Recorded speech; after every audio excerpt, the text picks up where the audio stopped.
चलिए दोस्तों, खेसारी लाल के लहंगा में मीटर 2 गाना के टीजर आ गया। इस वीडियो में शुरू से लेकर अंत तक बना रही। हमेशा ऐसा वीडियो न्यू इन्फॉर्मेशन आप लोगों तक मैं पहुंचाने के लिए प्रयास करता हूं।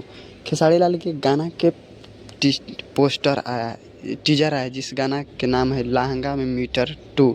ये एक पुराने अंदाज में गाया गया है। बात करें कि खेसारी लाल और शिल्पी राज दोनों ने गाना को गाए हैं। ज़बरदस्त तरीके से बवाल और धमाल भोजपुरी इंडस्ट्री में मचा कर रख देगा। हम हमेशा ऐसा